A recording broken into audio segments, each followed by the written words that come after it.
Hello, hello, hello, everybody. Welcome, welcome, welcome. If you're watching this on a replay, do me a quick favor and go ahead and type in hashtag replay. My name is Letitia Gamble, and I'm your number one certified email marketing strategist. Okay, so I know it's been some time since been going live. There's been a lot of stuff going on behind the scenes, and so I wanted to start back up my lives again, so my algorithms can be at where I need it to be. So I'm super excited to be kicking off this series. Very, very excited about kicking off this series. So we're going to dive into today's conversation. I'm going to go ahead and just pop my link in the chat real quick. We have something awesome that we've been creating for you guys. So I'm going to go ahead and just put it in the chat here. But again, those of you who are watching the replay, go ahead and type in hashtag replay. I want to make sure that my replay comments are working. Okay. So for those of you who are new, right? Those of you who are new to watching me, as you guys know, I'm a mother of 5 children. Okay. Ages 19. My oldest son just turned 19, all the way to 6 years old. So I have a full house. I have a full house. My son, before I went live, there was some crayon on this behind this wall here, and he was cleaning it, so it just smells like bleach and stuff. But I like the smell of bleach. Y'all let me know in the chat. Type one if you don't mind the smell of bleach.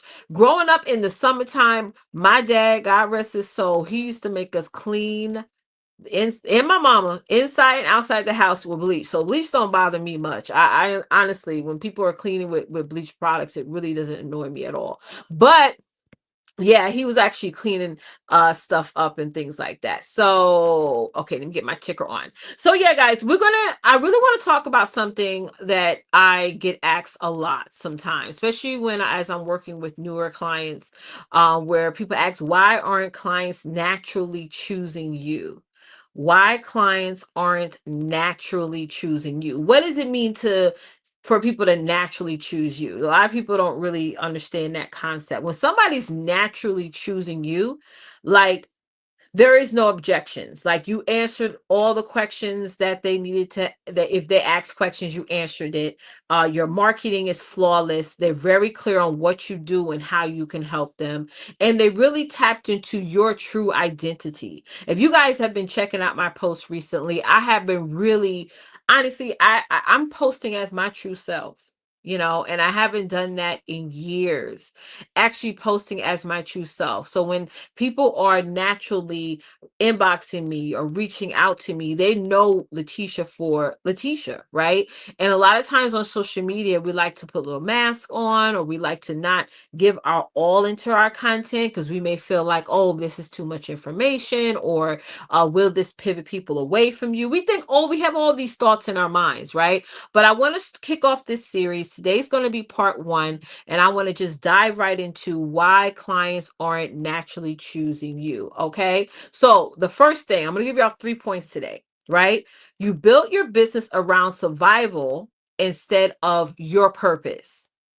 You built your business around survival instead of your purpose. Type in one in the chat if you've done that, where you're probably building your business right now on survival mode, right? You posting 100 times a month because you need money, or your price structure has changed because you need to make a sale. Like, you're on survival mode. You're like, I have to do this, that, and the third for people to pay attention to me, for people to magically be attracted to what I have to say, right?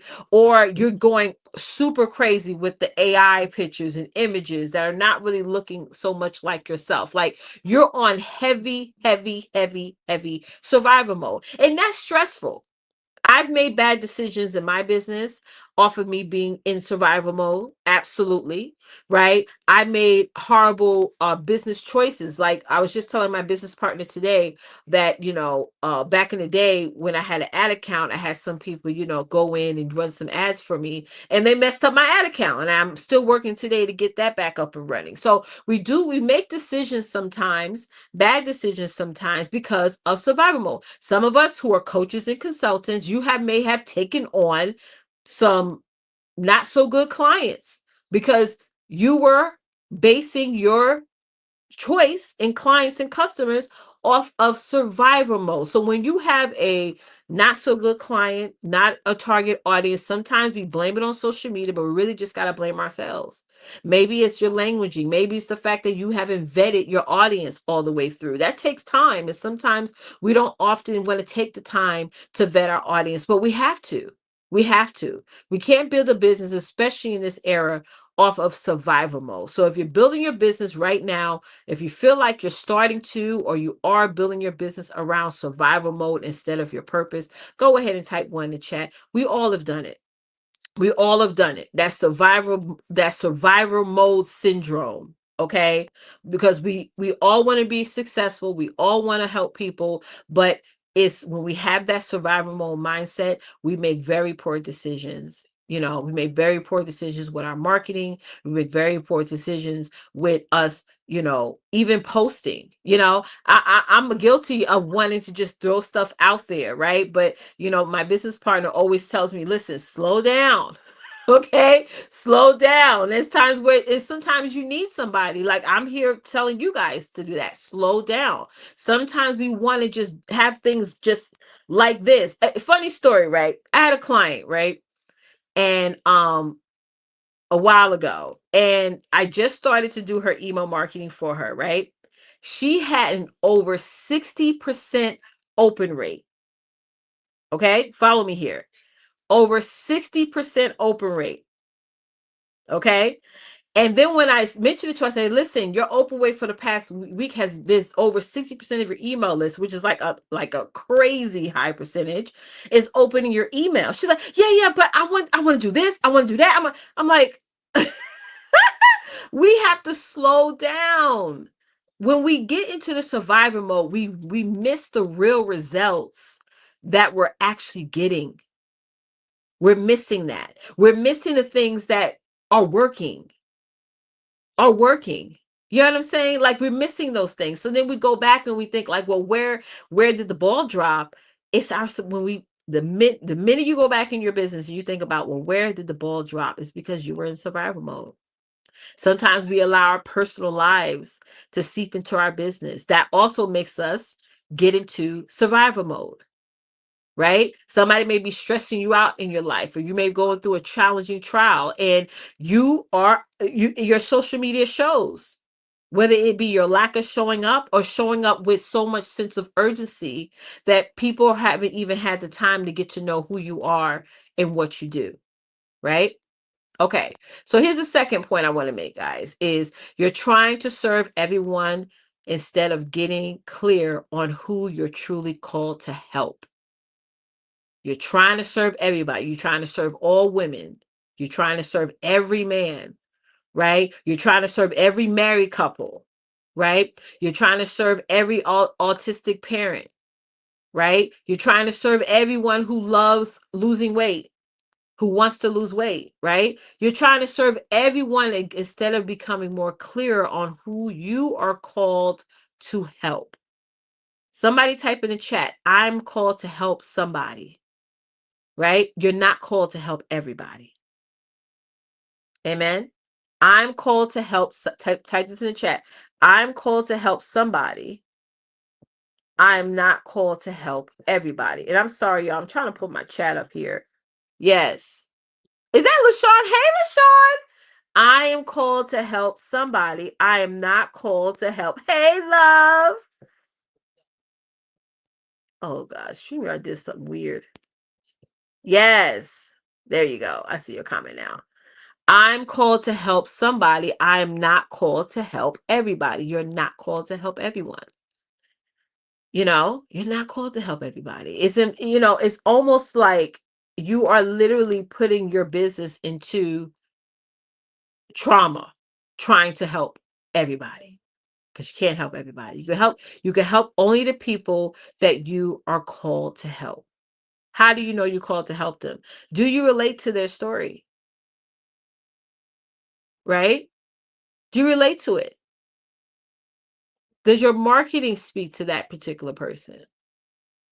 Right? It's so many different layers to it, guys. Is really defining that distinction between you and everyone else who do what you do. right? Hold on, let me see here in the chat here real quick. Yes, yes, you got it, LaShawn. I'm called to help somebody. I'm not called to help everybody. LaShawn and I had a conversation just the other day about this. She's an amazing, bookkeeper. She does life insurance, but we identified the fact that, hey, listen, she's called to help the people that she's called to help, not everybody. Right? What did you say, LaShawn? She was like, I don't want to deal with certain people. It's okay to say that. It's okay to say, listen, I don't want to deal with certain clients. I don't want to deal with certain customers. I don't want to deal with certain people. It's okay to say that. It's okay to say that. What's not okay is saying, hey, you want to help every single body. And you're not yet clear on who you're actually called to, who actually needs your stuff. It's like trying on shoes. Who is the right fit for what it is that you have to offer? Y'all write this down. Who is the right fit for what it is I have to offer? There's some people that may try what it is you're offering, and it may be too small for them. Not in price, just in results. Or you may have people, well, your offer may be too big for them. They may not be ready for all that. Right? And you will have those people that are just, the fit is just right. The fit is just right. That's amazing. All right, y'all. Last point I want to make. Okay. Last point I want to make for today is you're talking about what you do instead of why it matters to your clients. I'm going to say that again. You're talking about what you do instead of why it matters to your clients. We all can talk about what we do, what we sell, but why does it matter to the people that you are called to help? Why should I buy from you? Why does me having this results matters? Why does it matter right now? Right? Why can't I just make it matter next week or next year? Why does it matter today? What am I going to miss out on if I don't make this matter now? Right? You're talking about what you do instead of why does it matter? Why does it matter for me to become your client? Why does it matter for me to get this result? Some people have been in pain or been dealing with their challenge for so long that it just becomes a part of their everyday, routine. Why does it matter for it to be that pattern interrupt now? You got to make it clear. Okay? You got to definitely make it clear. So, if those of you who are on Facebook, you're going to see a link in the chat, right? My business partner and I have created an amazing 5-day challenge. You definitely want to go ahead and grab it because it's going to teach you how to become more clear to your audience, more clear who you are to the people that you're actually supposed to help. It's going to also help you. This is big. It's going to help you and teach you how to become naturally chosen by your clients. It's a 5-day challenge. It is absolutely self-paced. Okay, you're not going to be throwing information all at once. It's definitely self-paced, and it's going to give you way more clear with this. You're going to have assignments. You're going to be able to ask questions in there, and this is a good challenge for this time of year, especially for those of you who are about to step into the holiday season or into your end of year, and you really want to become naturally chosen for your audience. All right, y'all. So thank you guys so much for watching, and I'll see y'all soon. Bye, guys.